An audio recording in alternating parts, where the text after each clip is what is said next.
Good evening and welcome to tonight's meeting of Burnside Council on August the 10th, 2021, opening at 7 p.m. We are still seated according to COVID restrictions in the chamber, but you are welcome to join us in the chamber foyer, and public question time has been reinstated. Welcome to those who are watching at home. You notice that we are all wearing masks. If you do attend a meeting, currently masks must be worn in the gallery. Please stand for the acknowledgements.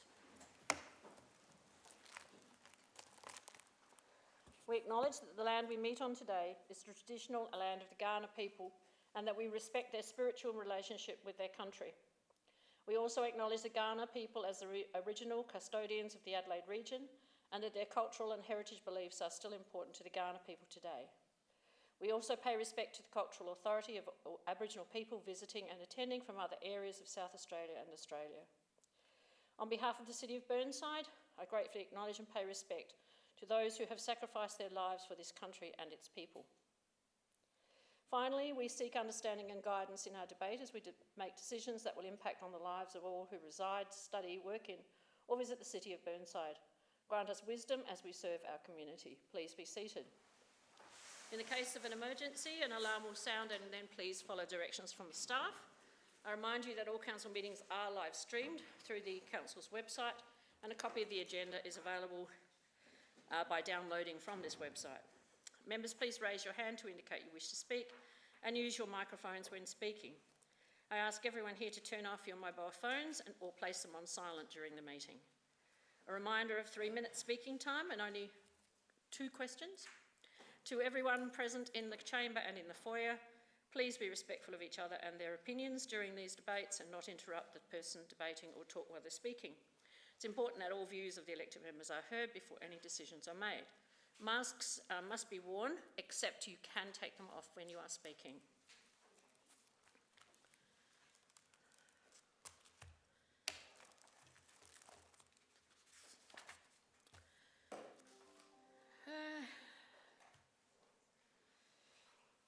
We have no apologies. Everyone is here. No leave of absence. Is there anyone who wishes to declare any interest? No, thank you. Confirmation of minutes, please. I need a mover. Thank you, Councillor Davis. Seconded, Councillor Cornish. All those in favour? Carried. No adjourned business. No public questions available tonight or coming tonight, but we do have one deputation, Mr. Simon Jaden. So if Mr. Jaden would like to come forward. If you need that table that's just to your right to rest on, are you okay? Okay, it's all right. Matt's coming to give you a hand.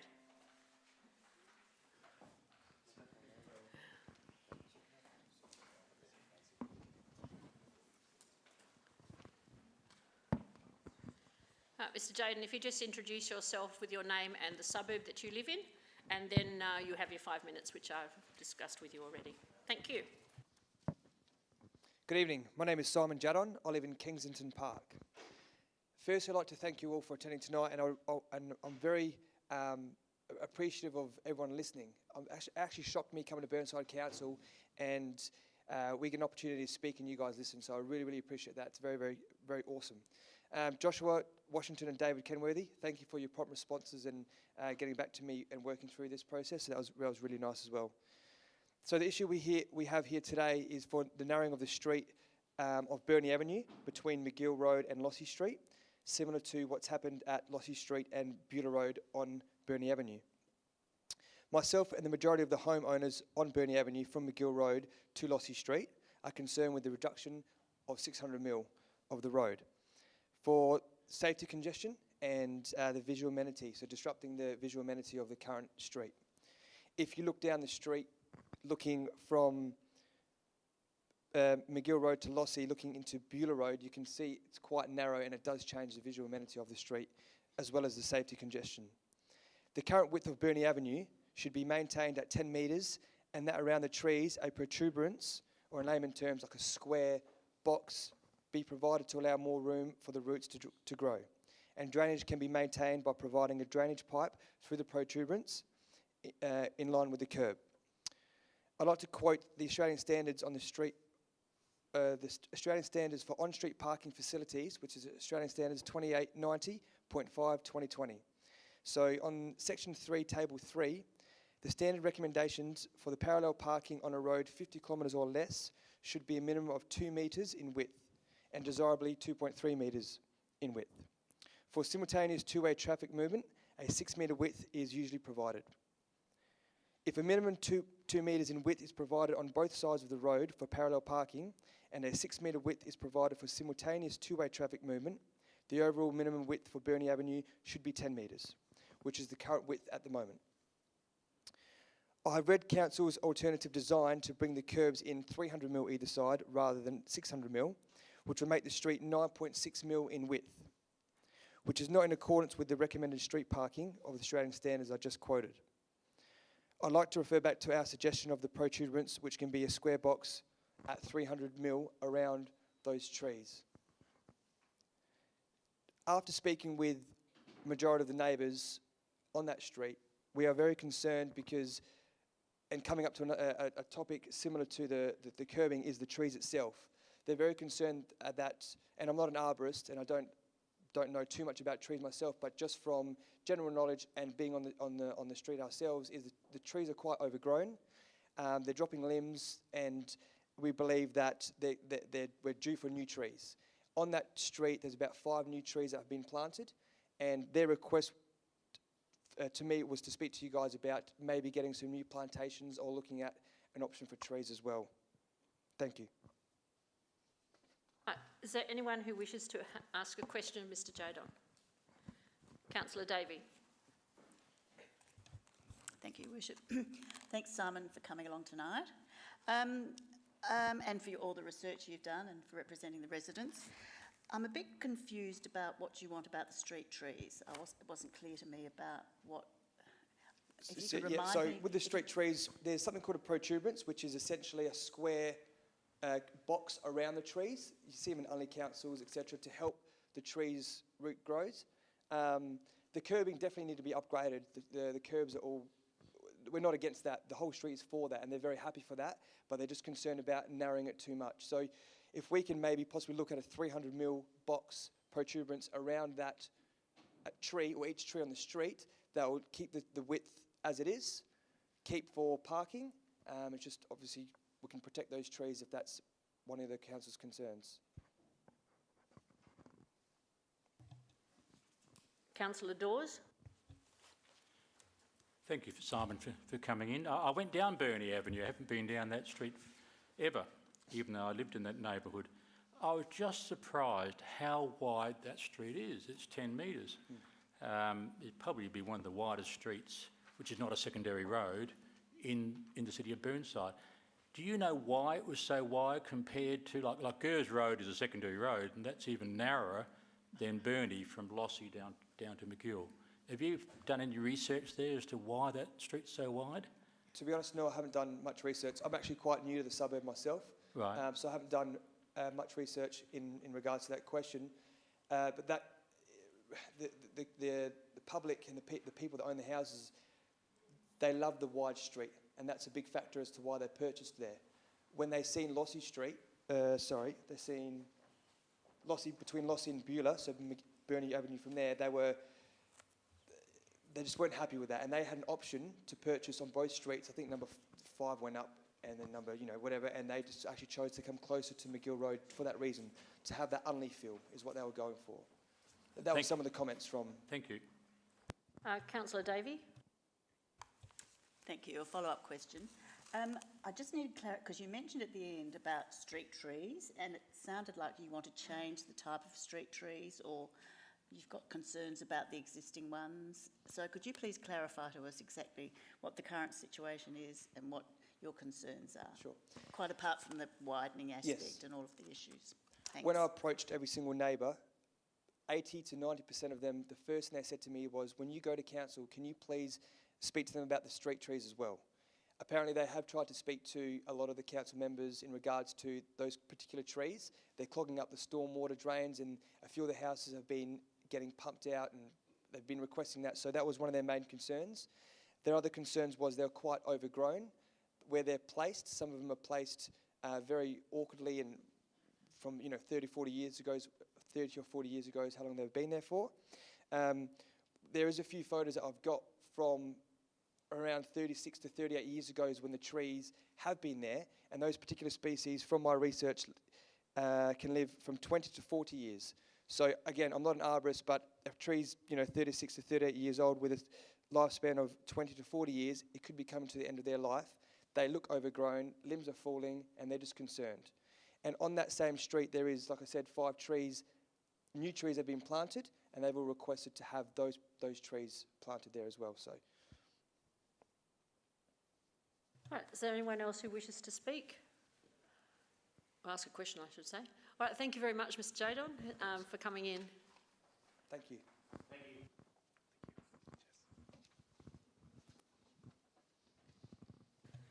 So we also have a petition, 10.4. Have someone to move the acceptance of that petition. Thank you, Councillor Davies. Seconded by Councillor Hubel. No, Councillor Hughes. Okay, thank you. Anyone wish to speak on that matter? It's only accepting the petition. All right. You wish to say something? Excuse me, Madam Mayor, if I may, if I can just draw your attention to there's 3 parts of the resolution on page... Oh, sorry, we're supposed to move to that straight away, were we? That's... Apologies, yes, on page 7. Yep, so Right. just need the So councillor to consider the thoughts that have been presented there. Page 7, so we're receiving and noting the petition, noting the alternative solution, and that residents provided with information of the alternative submission. So you're aware of that. Thank you. Is there anyone else who wishes to something else? Sorry, Madam Mayor, I think it's probably worthwhile just making sure the elected members are aware in detail of the alternative solution that's been put forward by staff. And in fact, I may get Mr. Kent just to talk us through it, just so councillors are acutely aware that we're proposing. Thank you, Mr. Kent. Good idea.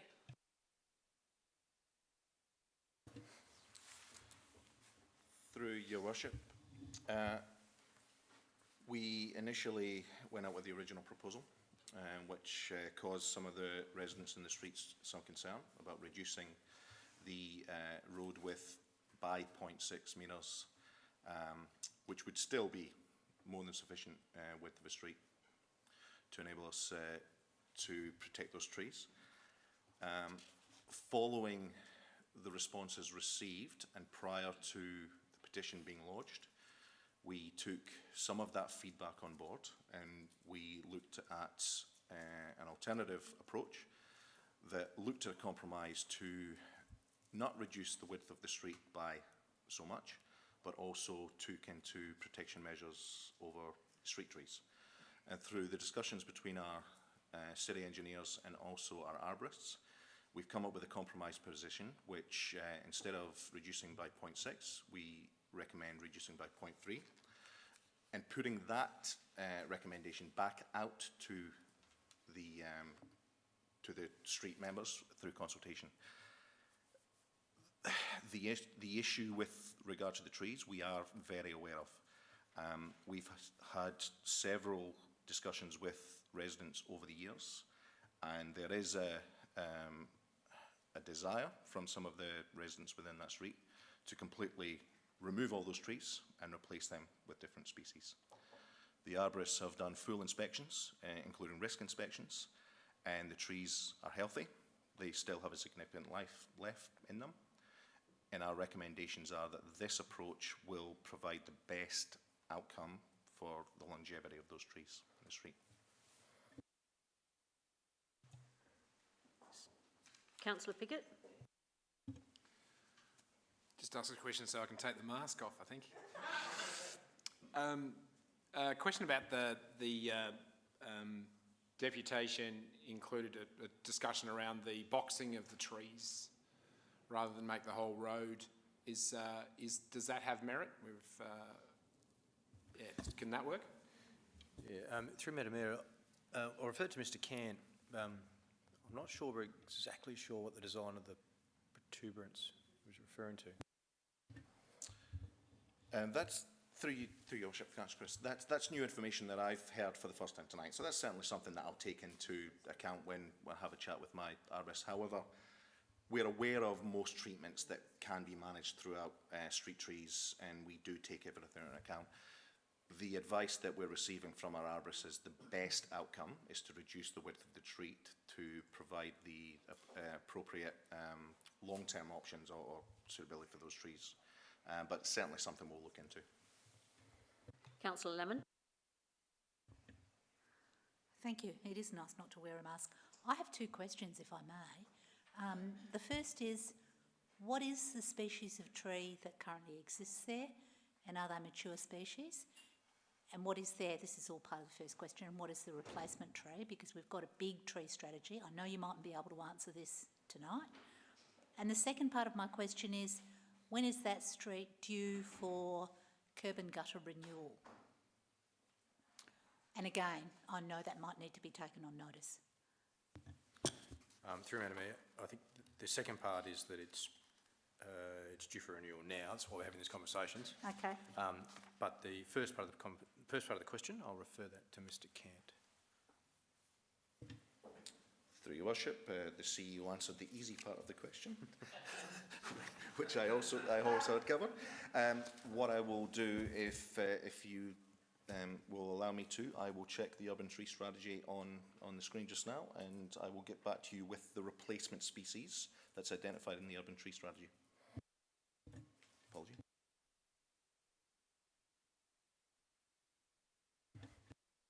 Councillor Henschke, you are next. Oh, I thought you did have your hand up. Councillor Hughes then. I just wanted to ask a question which is actually a bit of a Dorothy Dixer, because I have the answer but I don't think it was actually in the report.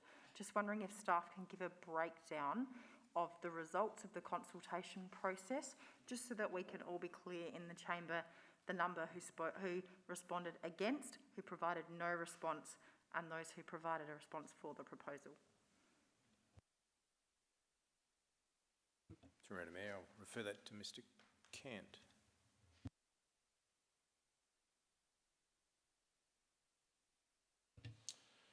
Dorothy Dixes are usually easy to respond to. I'll have to check my records to determine that exact response, but however, if Councillor Hughes has that information in front of her.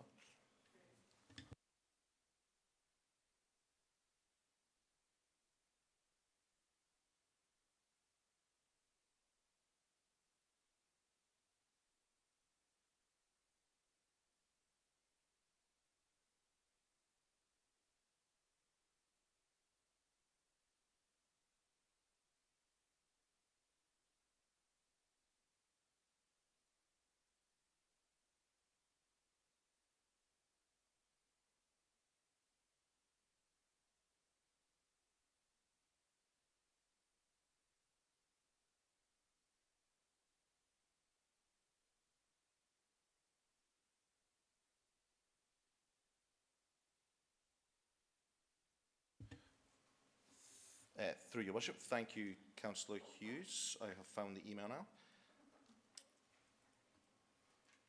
So in May 2021, a consultation flyer was sent out to the residents in Burnie Avenue, informing them of the original proposal. The consultation process saw 13 against, which was 36%, 22 no response, which was 61%, and 1% for, which was 3% the proposal.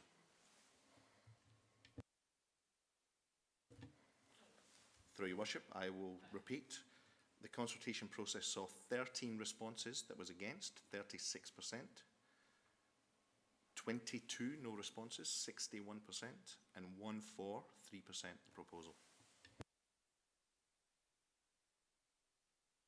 Is there anyone else who has a question or wishes to speak? Councillor Piggott. Can I just clarify?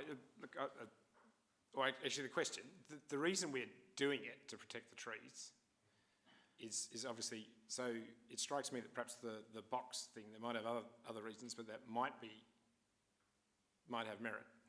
If we pass this tonight, what happens to that? This says go out to consultation. So I just wouldn't want to lose it necessarily by voting this up tonight. But if I don't, yeah. So, yeah, perhaps clarification on that. Thanks. Through Madam Mayor, I'm happy to give an undertaking that if our team assess this box structure that was mentioned and believe it's a suitable solution, then we'll go out with that, but it'll be relying on our team believing it's a suitable solution. But I'm happy for us to explore that. Councillor Lemon. This box structure that is all new to us tonight would preclude further plantings, wouldn't it? I would have imagined. Because if you're going to put a box around an existing tree, you're not really going to put more trees in because, you know, whereas if you do what you're saying here, you could actually put more trees in if you wanted. Is that how I'm reading it right? Through Madam Mayor, I think the first thing we need to do our research on is exactly what the gentleman was speaking about to determine the long-term impacts of that approach. So that will be taken into account. Councillor Davey was next.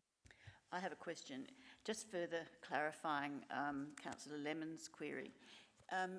Could this be water-sensitive urban design and that sort of factor that the gentleman has mentioned? Through Madam Mayor, it could well be, but right at this point in time, we're obviously not 100% sure. So I'll get Mr. Cant and the team to make their relevant inquiries and understand exactly what's been referred to. And next is Councillor Henschke. Oh, Councillor Cornish. Thank you, Worship. I will formally answer the species questions on page 90 of the Urban Tree Strategy. So it is bottle brush, replacement is bottle brush, and tuckaroo is the alternative species for the street at the moment in the plan. My other thought was in Dulwich, in Swift Avenue, we've actually got the trees in the road. And they're set around the length of a car park, so that you sort of use them as bollards to drive in and out of. So that's also another square option, is to actually put them in the road rather than have this weird sort of curbing thing, but it does require planning of where they go and how long they're going to be there. So, but that might be an alternative as well to look at. Is there anyone else who wishes to ask a question or make... Councillor Jones.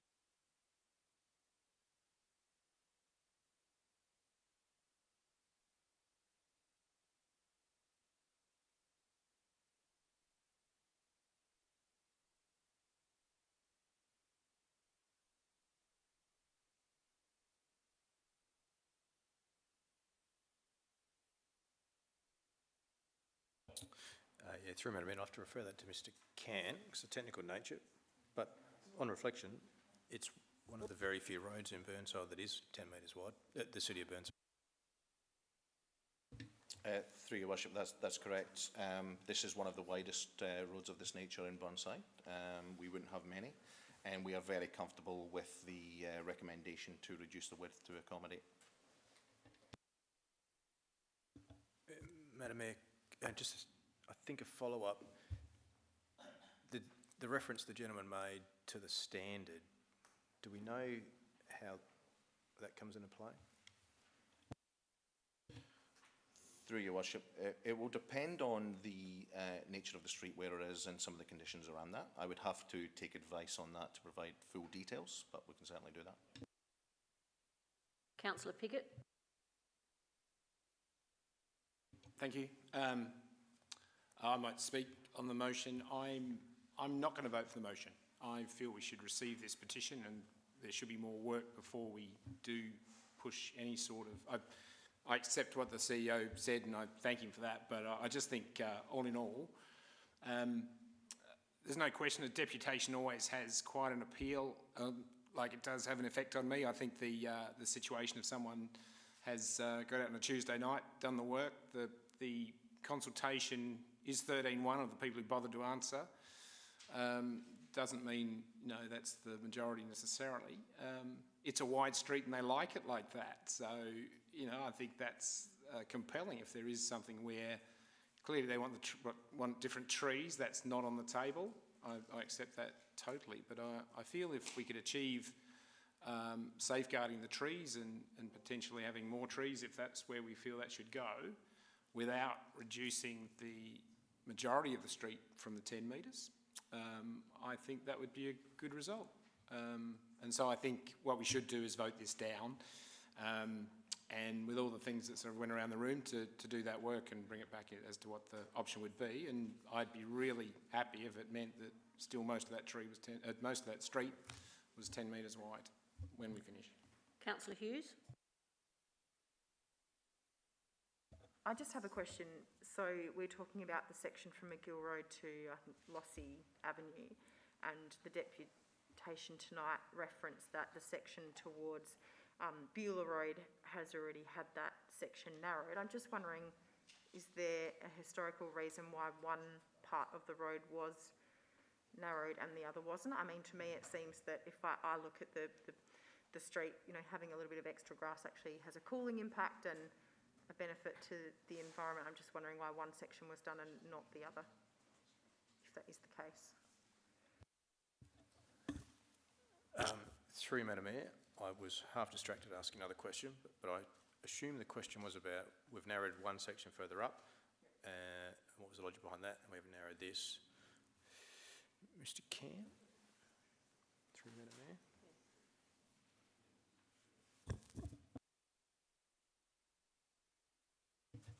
Through your worship, to give you a definite answer on that, I'd have to take that on notice, and happy to do so. Is there anyone else who wishes to speak or ask any further questions? Councillor Lemon? I'll speak, and I speak for the motion. I think that administration have done a sterling job in coming up with a compromise. The reality is you've got a 10 metre wide street and they're going to lose that much, 30 centimetres. That is minuscule when you consider the benefits to existing street trees, when you consider the benefits to future street trees, and when you consider our green canopy and our need to maintain it and increase it over time.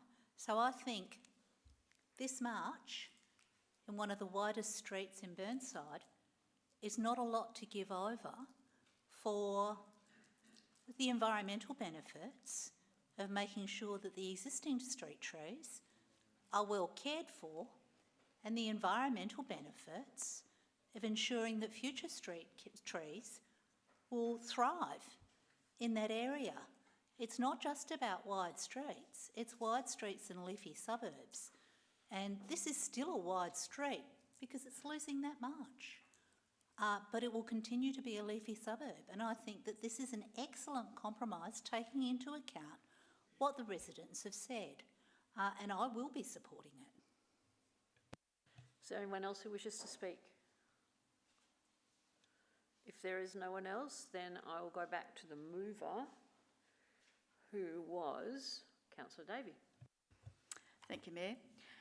Thank you everyone for your input. I originally thought I was just moving to receive the petition, but this is an unusual situation in that we do have a whole report attached to it, and so referring to that and considering all the issues that have been raised, I'm rather of a mind, like as Councillor Piggott is, that we vote this down, that we actually receive and note the petition tonight, and that a report comes back to us investigating all the matters that have been and queries that have been raised. There's been lots of valuable input. Councillor Lemon spoke very eloquently. Just a tiny loss of a few millimetres would enhance the tree canopies and the green of the street. The other issue that's associated with this area is there's a huge amount of through traffic from McGill Road cutting through, and the residents have huge amounts of parking issues, and so having a road as wide as possible is a benefit for the residential section of the community. So I wouldn't mind if this is voted down and that we have another report come to council considering all the issues that have been raised with all the information. But it's up to your good selves to decide that. Right. Those in favour? Those against? Carried.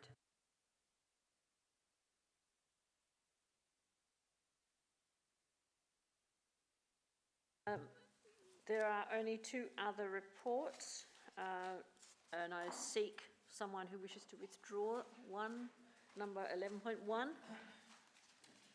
If there's no one who wishes to withdraw that, then Councillor Cornish, you're moving. Councillor Lemon is seconding. All those in favour? Carried. Mayor's activity report. Anyone wish to withdraw it? Otherwise, I seek a mover. Councillor Dawes, thank you. Seconded Councillor Cornish. All those in favour? Carried.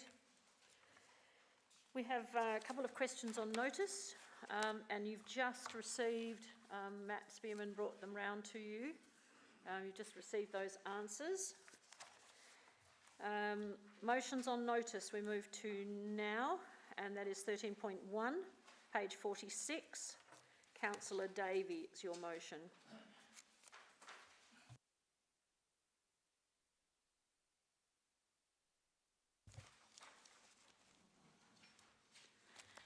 Thanks, Mayor.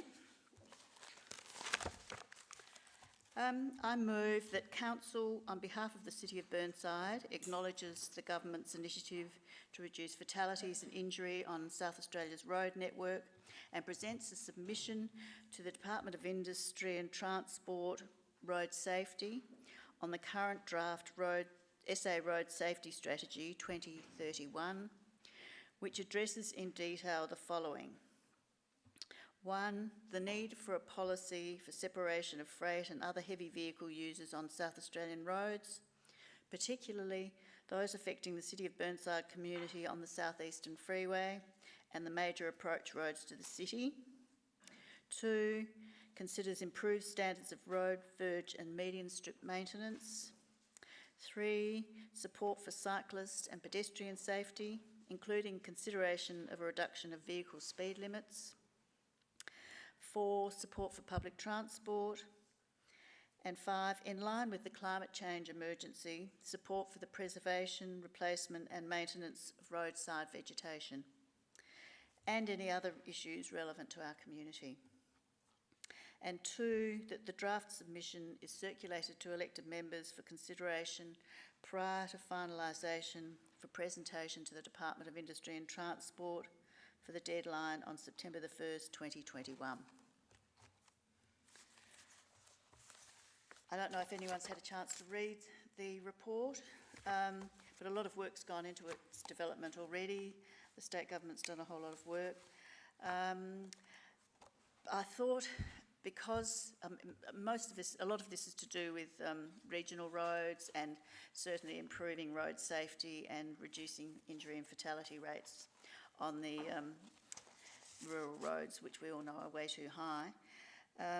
But I thought, because we particularly have some very acute issues in our interface with the regional areas, especially at the South Eastern Freeway and the hills, that we should present a submission, raise our concerns to DIT, which we have done several times in the past, but it's an ongoing matter of great concern to our community. There are lots of risks from allowing heavy freight to just pour down through two of our main arterial roads, Portrush Road and Glen Osmond Road, and the effects this has on our residential and business amenity and the visitors to our area. The other issues that need consideration too is, if you have read the report, there's key highlights of the strategies. One of them is working with local government, and I know we're very keen, the staff are very keen to see us work more effectively with state government, so I'd like to see an emphasis on that. Maintenance of roads is a real problem. We've got a lot of potholes and you know, the people hatches and those sort of things are really quite intrusive and take a long time to be repaired. We've got our needs for safe pedestrian access and particularly cycling, that we're trying to encourage our population to especially cycle into the city with our closeness to the city. It's key that we make some representation on that safety. And the movement and place framework, which is essentially what the huge amounts of traffic that come down our main arterial roads are from the hills. So they're the main issues. The other one that I thought when I read through it, there was talk of removing vegetation from roadsides to make it safer for drivers, which I thought was just totally counterproductive. One, because, I mean, as well as trees on the sides of roads, we've got stobie poles, light poles, buildings, all sorts of other encumbrances. And if people are driving safely, they're not running into trees. So in terms of our climate change expectations and concerns, I'd like us to be registering that we don't see any benefit in removing roadside vegetation. And it actually is self-defeating because, I mean, who wants to cycle through any sort of countryside or metropolitan area if there aren't any trees? So, and it's also a very big negative for our environment. So that's the other aspect that I don't think is, I think would be worthwhile for us to include in our representation. So hopefully you'll support this. Thank you. I seek a seconder. Councillor Henschke, do you wish to speak now or withhold? Yes, I'll speak now. Yes, I support this. And but I'd also like to say that I think that, you know, it's great that Councillor David brought this up, but there are so many other reports that the council can do submissions on, and I wonder whether we need to always have a motion to do this. Perhaps it might be something the chamber needs is some policy that whenever there's a chance for the City of Burnside to make a submission on any policy, planning, road safety, environment, that is done. So thank you, Councillor Davey. Thank you. Councillor Lemon. Thank you. I won't be supporting this. I did go and have a look at the draft strategy, and I think, unfortunately, Councillor Davey, you've entirely missed the mark. This is about 0 fatalities by 2050. And when you read it properly, you see that fatalities, 53% of fatalities take place on country roads. And one of the reasons they take place on country roads is that kangaroos, cows, deers and all sorts of things come running out, which is why you actually have to get rid of roadside vegetation. Because if you're travelling on a country road, you want to see quite a bit into the paddocks when you're doing 110 at night to make sure that you're not going to get skittled by wildlife. So removing vegetation from roadsides is an excellent idea. And if you ever drive from here to Darwin, 2 greater lengths on either side of the road keep you safe because you don't get hit by camels.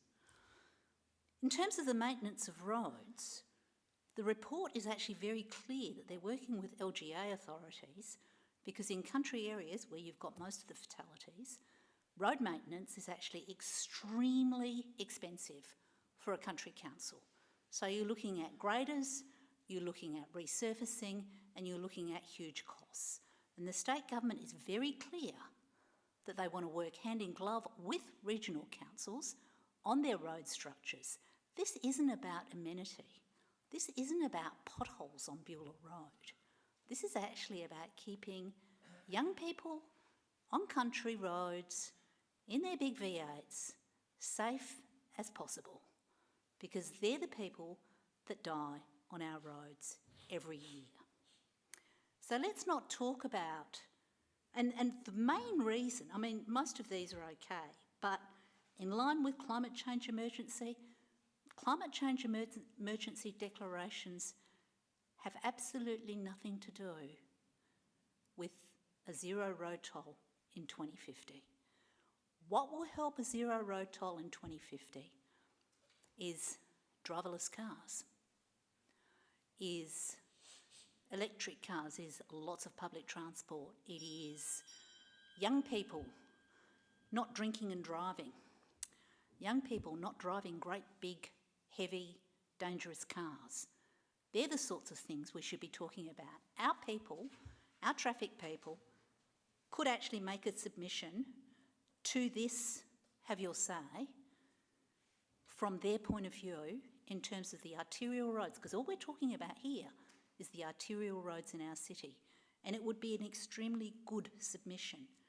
This sort of stuff that's in this motion is absolutely missing the mark, pardon me, in terms of what we're trying to achieve, which is no road toll and no casualties.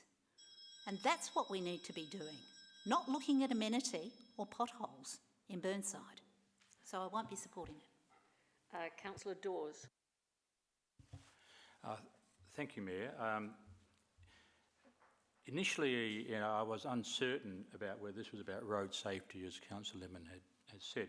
So I did send a email to administration, and I think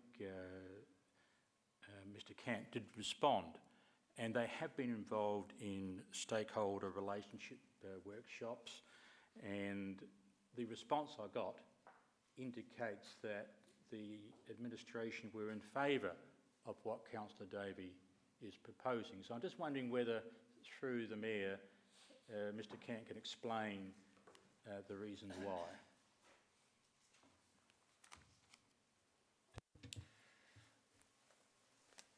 Through your worship, I will clarify that response. The administration were not intending on providing a submission to this draft safety strategy on behalf of City of Burnside specifically. We have been involved at an LGA level with respect to this draft strategy for over 12 months now, and we were involved in early workshops and discussions at that level. And it was our intention, and there's another one this week, now that it's live again, and we are attending that to provide our feedback from an LGA sector level, and that's how we were intending on taking that response. However, when Councillor Davey brought it to our attention, we did support the wording of the motion should this council wish to have a position with respect to Burnside specifically. We have gained a lot of the information recently through the consultation through the City Master Plan, particularly with respect to traffic and movement. And we were planning on getting our consultants, should council endorse this, to assist us with providing the submission on behalf of Burnside should it go through. We did agree, though, however, while the climate change aspect of it was important, we believe that would fall on deaf ears as well, because it's not the intent of the draft strategy. Did you wish to speak, Councillor Dawes, or is just the question? No, it's a question. Okay. Right, Councillor Hubel, you are next. Whew. Thank you, Worship. And Nina Marniol, greet you all this evening. It's good to be back. It seems like a while since I've been in the chamber here. I had I guess a question for the mover. This might be I hope I don't need to make this a amendment. I hope this could be an alteration. I think in terms of, look, I'll speak to it and I'll end on my proposal and we'll see where it ends up. I think in terms of road safety, we are looking in this motion at what's relevant within the City of Burnside. So yes, majority of fatalities, yes, are in rural areas, but in the City of Burnside, road safety looks a little bit different. And I would be confident that if we're instructing administration to make a submission, it would be through the lens of what's relevant to the City of Burnside. And I think a big thing I would like to emphasise a little bit more is the presence of separated bike lanes. And this is something that DIT is well aware of. Obviously, we've got the big one in the city, but I'm thinking that arterial routes with separated bike lanes would have a big impact on road safety. So I would like to propose that in 1.3 there is a where it says in consideration of a reduction in vehicle speed limits, Hopefully we could just add in and separated bike lanes. I hope that's not too much of a deviation. Because I think that's the sort of thing, this is an opportunity for us to really push on state government agenda. Obviously there's things we do at a local level on our roads, but state roads are the busy ones, and that's where we can make a difference safety-wise. So, thanks. Councillor Davey has agreed to accept that as an addition, and the seconder was Councillor Henschke. You happy with that addition? All right, then it's accepted. I think Councillor Piggott was next, and then...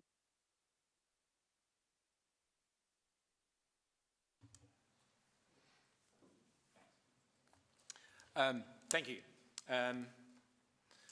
Look, I'll support this motion. I don't think it is fair to say it completely misses the mark. I actually haven't had a look at the report in detail. I was looking through it just now and got to page 20, which does talk about 44% of crashes where lives are lost are happening in the metropolitan area. 64% of serious injury crashes. So it's not purely a country road issue. I think Burnside having a position on it from a council point of view is absolutely appropriate. I'm sure we've fed in through the various facilities already. However, I think it is appropriate. It's the sort of thing I would have probably expected it to come to us from the other direction, to be honest, similar to what Councillor Henschke was saying. I don't think you ever put anything into submissions that you expect that I'm going to accept everything without some sort of pushback. So, and the issue of roadside vegetation is probably not going to get much response, and it's probably, they don't need to take our view in regard to country roads. So I think it is a good thing to do. I thank Councillor Davey for bringing it, and I will be supporting it. Councillor Jones.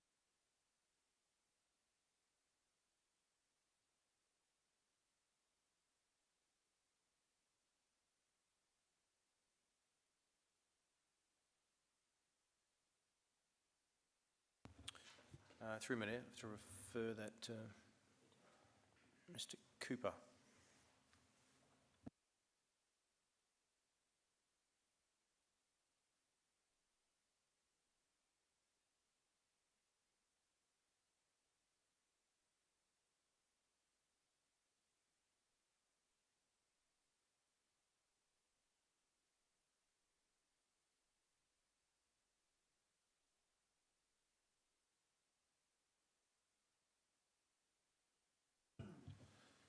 Through the Mayor, during the year we get a 5-year rolling report of crashes that have occurred in the city. Generally we don't receive the cause of the crash, but rather the outcome, whether there was property damage, etc.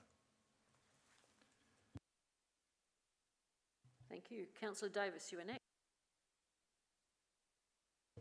I will be supporting the motion, and I think I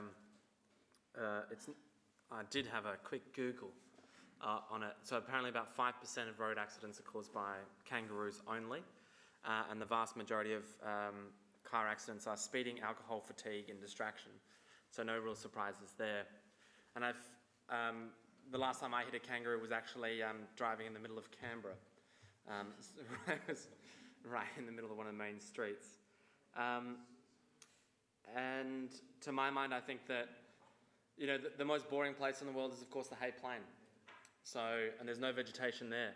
So arguably, less vegetation, more border, more death, if we want to draw a very long bow. So, in fact, Councillor Davey is single-handedly saving and contributing to this plan by increasing vegetation on our roadways. So, my hat's off to her, and I commend the motion to you. Is there anyone else who wishes to speak? Councillor Cornish. I really wasn't going to, but I was just hoping we might be able to tidy up a little bit of the language, if that's okay. Just that the motion's got that council on behalf of the City of Burnside acknowledges. Can we get rid of the @1 that the council on behalf of the City of Burnside acknowledges? So it's that council acknowledges the, because, yeah. And can we change COB to count the City of Burnside as well? And EMs to elected members, that would be great.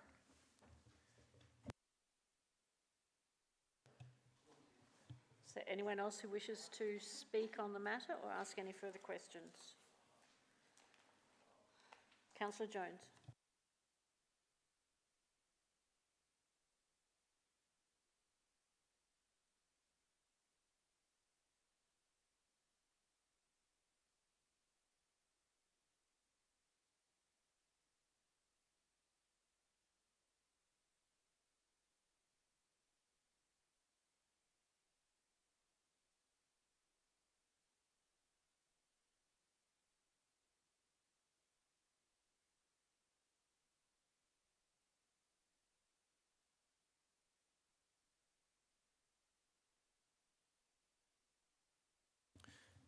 Through Madam Mayor, I'm happy in the drafting of this report to commit that we'll include relevant statistics and data from the City of Burnside.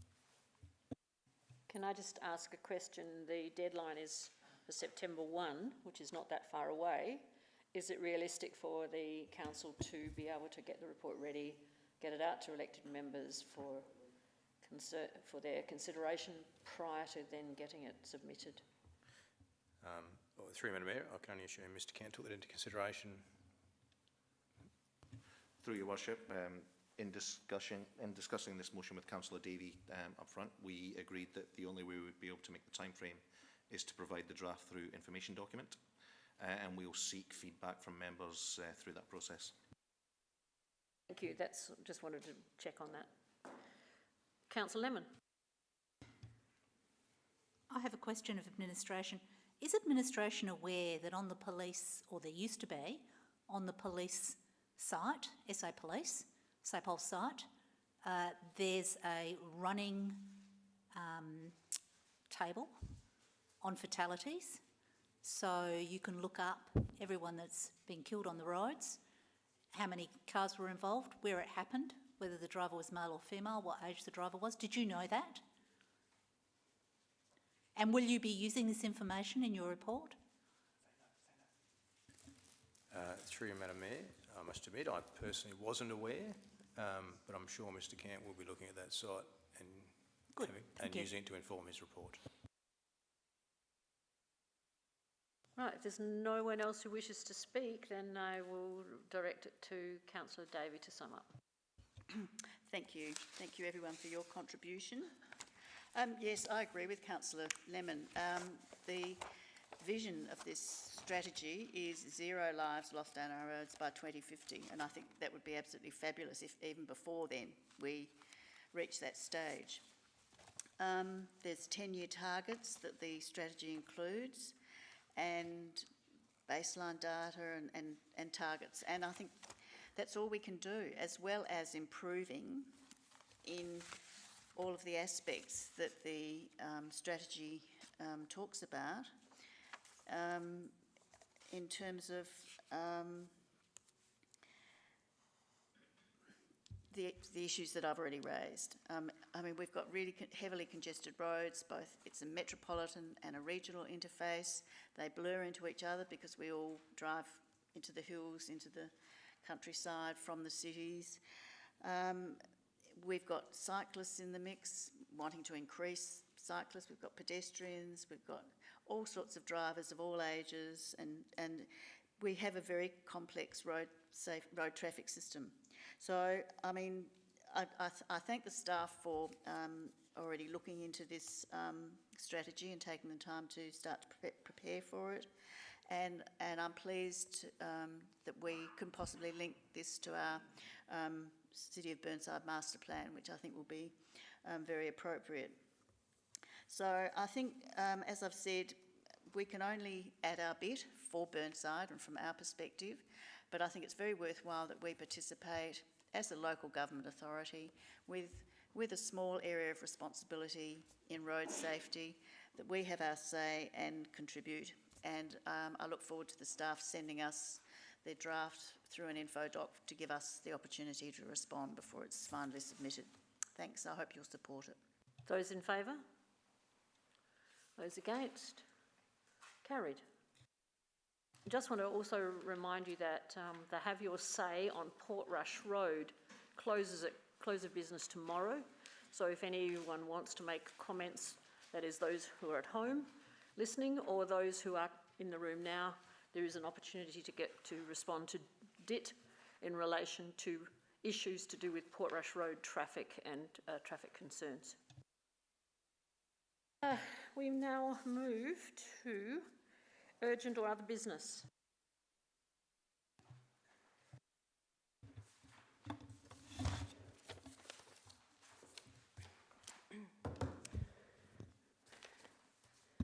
Thank you, Mayor.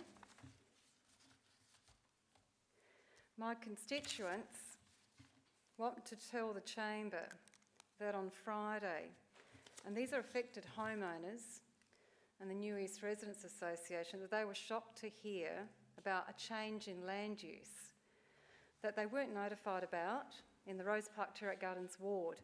They felt they were treated badly by the state planning system.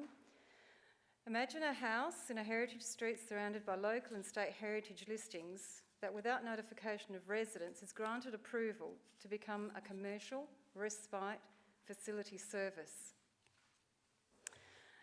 The City of Burnside will now send an information brochure to these residents to raise their awareness that now this is an established neighbourhood zone in the new Planning Design Code, and did you know that this is a possibility? Today I spoke to an aged care management consultant and he says this is the new norm, Scandinavian type in-home respite services for people who live, say, with dementia. But the problem is people are not aware of what can happen in an established neighbourhood zone, which used to be a former historic conservation zone that you read about in your answers to the question on notice, and that you'd think that with the heritage overlay wouldn't allow commercial enterprises, but apparently it does, so it's a big surprise. So, we need inclusive community engagement, so people are not shocked with this new planning and design code in action. And our planning officers have the delegation and discretion to not officially notify residents at all. Councillor So, I foreshadow, You're getting to it now? Yes, I foreshadow moving a motion at the next ordinary council meeting that the City of Burnside work with the state government and the community to give back residents their democratic rights to be notified of development where an owner's property values and amenity standards are likely to be affected by development proposals such as this change in land use. And that City of Burnside strengthens its approach to planning so people get development that they want. There are no surprises. People have surety and peace of mind that we will have development without destruction of their amenity, heritage and lifestyles for decades to come. Thank you. Right. Anyone else have any urgent business? Can I ask a I'm question? foreshadowing a motion. No, she's next foreshadowing a council motion. meeting. It's not a Can I ask motion. a question? Am I just allowed to foreshadow any motion and basically speak twice to any motion that I want to bring on notice at any time in this particular session? Like, what's the purpose of this? Do we just all get 3 minutes to speak and say whatever we want, or? Because I could speak for 3 minutes every meeting. Or should I put that more appropriately on? Councillor Davis, I recommended that sorry, I have to put my microphone back on. I did recommend to Councillor Henschke that she foreshadowed this motion. I didn't realise she was going to speak quite so long, but she has the right to speak. Just to foreshadow this motion because she did want to raise further questions in relation to the questions on notice, and I had to identify that that was not possible. So she did speak to me about the possibility of raising her concerns in urgent business. Hence, I allowed her to do so. So if I have a motion on notice that I want to bring at any time, am I allowed to use this time for as long as I want? 3 minutes. Is it 3 minutes? Yes, the bell rang. Yeah, I know, but does that apply to this? Because it's someone speaking to a motion, so arguably I can speak as long as I want, couldn't I? No, 3 minutes. I'm not sure. But it's The not bell speaking rang at to a 3 motion. minutes. And in any case, I was about to suggest that she needed to get to the point of the reason for speaking. So I think I do not see any reason why someone should not approach in that manner. So. Okay, I'll do that next time then. Pardon? No. I think there was an exceptional circumstance that arose over the weekend that was a major concern to a large number of residents, many of whom contacted me and also the CEO and Councillor Henschke in relation to that. And those residents wanted action, and we had to explain that the action could not take place right now. So that's been done. Certainly I would hope not, but we have only averaged about 2 or 3 motions per meeting over the last 6 months or so, and I would see no reason why, if somebody wanted to foreshadow one of those motions coming up, that they would have the opportunity to do the same thing. Cool. Thank so you, we get Mayor. to speak for 3 minutes. Based on their conscience and on their the requirements of the time and the concerns of the residents that they represent. Okay. Councillor Great. Jones. Well, I could speak for 3 minutes. Can I just ask a clarificatory question for next time? In the agenda, it says urgent or other business subject to the leave of the meeting. Yes. So does that mean we have to vote on it, or the presiding member can say, no, that's fine? I'll check with governance. I understood I was in a position to be able to give authority.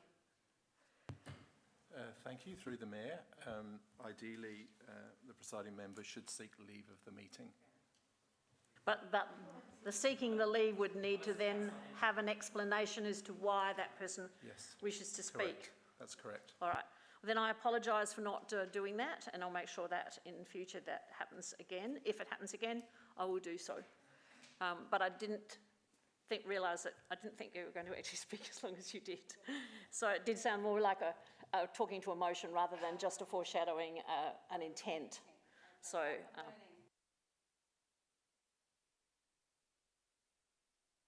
My.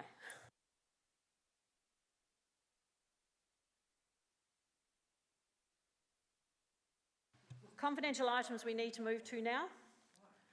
So I need someone to move. Councillor Cornish, you're always really good at that. Sorry, who is it? Councillor Davis? All right then, Councillor Davis, you wish to do this? Speak more. Never. Pursuant to Section 92 of the Local Government Act 1999... We don't actually have to read it because don't we? Then it's in the agenda. Great. It's only things that are changed or are not on the printed agenda that need to be read out. Oh, then why does Councillor Cornish get to do all the confidential stuff? No, I was only getting him to move it. All right, thank you. Some Seconded political by ploy to get- Councillor Hughes. All those in favour? Against? Carried.